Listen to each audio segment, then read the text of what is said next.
Hello everyone, હું HK Barad cooking ચેનલમાંથી બોલું છું. આજે આપણે બનાવીશું પાલકનું સ્વાદિષ્ટ શાક. લીલી પાલક છે, સરસ એવી સરસ તાજી બજારમાં મળતી જ હોય છે. તેને લાવીને આ રીતે ધોઈને તૈયાર કરીને પાલકનું શાક બનાવવાનું છે. સરસ એવી મસ્ત કૂણી પાલક છે. હવે તેને આ રીતે કરીને કટિંગ કરવાની છે.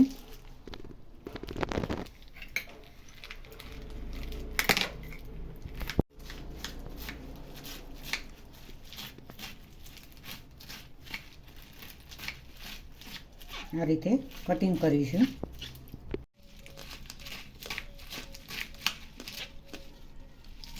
આ રીતે સરસ એવી કટિંગ કરવાની છે.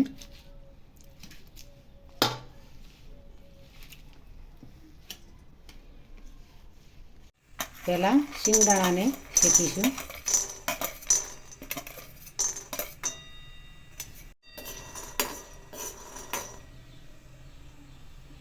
બે ચમચી ચણાનો લોટ,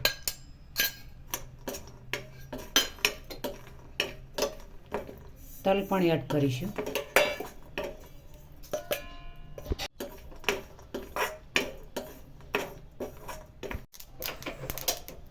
કાજુ બદામ એડ કરીશું. નોર્મલી શેકવાના છે.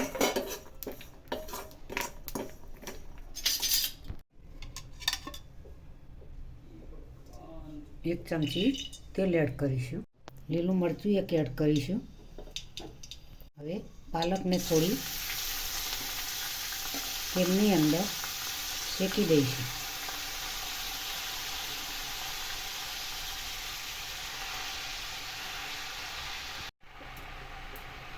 પાલકને તેલની અંદર શેકવાની છે.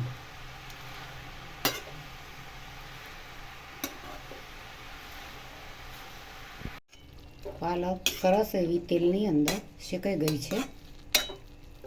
તો હવે તેને બાઉલની અંદર કાઢી લઈશું. શેકેલા શિંગદાણા અને ડ્રાયફ્રૂટને મિક્સર જારમાં ક્રશ કરી દઈશું.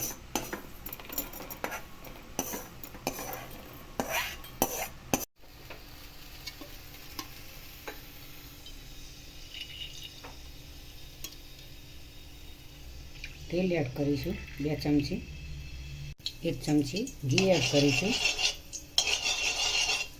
ઘી તમે એડ કરી શકો, ઘી ના હોય તો બટર પણ એડ કરી શકાય. સારો એવો ટેસ્ટ આવે. રાઈ એડ કરીશું. સરસ એવો ટેસ્ટ લાવવા માટે ધાણા થોડા મસળીને એડ કરીશું. જીરું એડ કરીશું. હિંગ એડ કરીશું. મરચું પણ એડ કરીશું અને લસણની પેસ્ટ એડ કરીશું.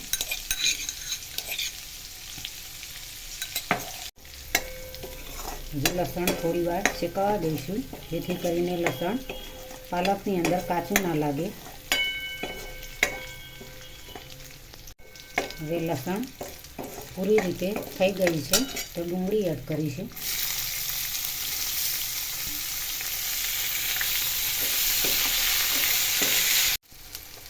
ટામેટાં એડ કરીશું.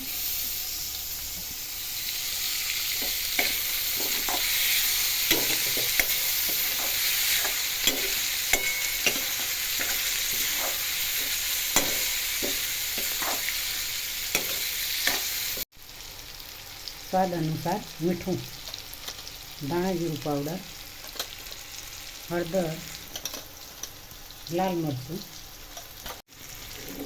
ગરમ મસાલો, કશ્મીરી મરચું,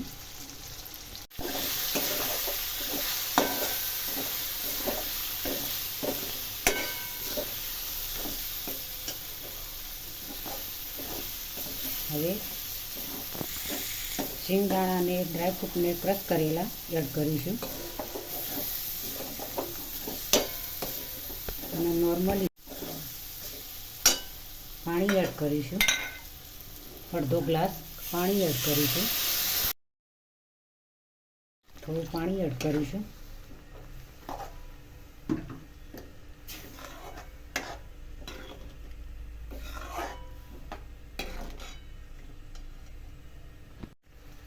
પાલક એડ કરીશું અંદર.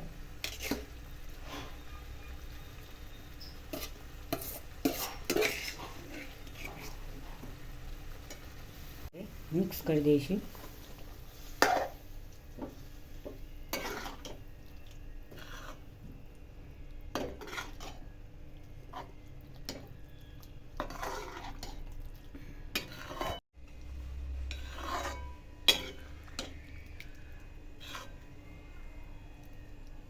સરસ એવી ટેસ્ટી શાકભાજી. 2 ચમચી ઘી એડ કરીશું. જીરું એડ કરીશું. લસણની પેસ્ટ ને ધાણાની પેસ્ટ એડ કરીશું. તલ એડ કરીશું. લાલ મરચું,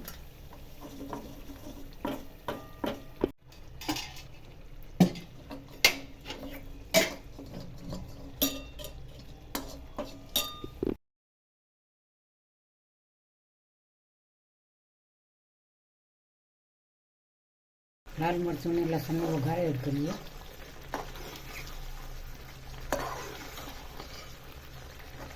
સરસ એવું મસ્ત શાક તૈયાર થઈ ગયું છે.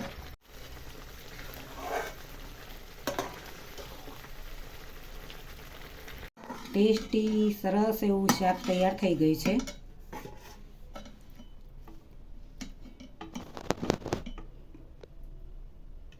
પ્લેટની અંદર સર્વ કરીશું. પાલકની અંદર તમે જેટલી વસ્તુઓ નાખો એટલી ઓછી હોય છે. સ્વાદિષ્ટ બનાવવા માટે તમે કંઈ ગરમ મસાલા, ડ્રાયફ્રૂટ છે, લીલા મસાલા આ રીતે નાખીને બનાવો તો ખૂબ જ એવી મસ્ત સારી ટેસ્ટી પાલક બને છે. પાલકના શાકને રોટલી સાથે પણ ખાઈ શકાય, પૂરી સાથે પણ તમે ખાઈ શકો. ખૂબ જ સરસ એવું ટેસ્ટી શાક બનાવવાની ખૂબ જ મજા આવતી હોય છે. ખાવાની પણ ખૂબ જ મજા આવતી હોય છે.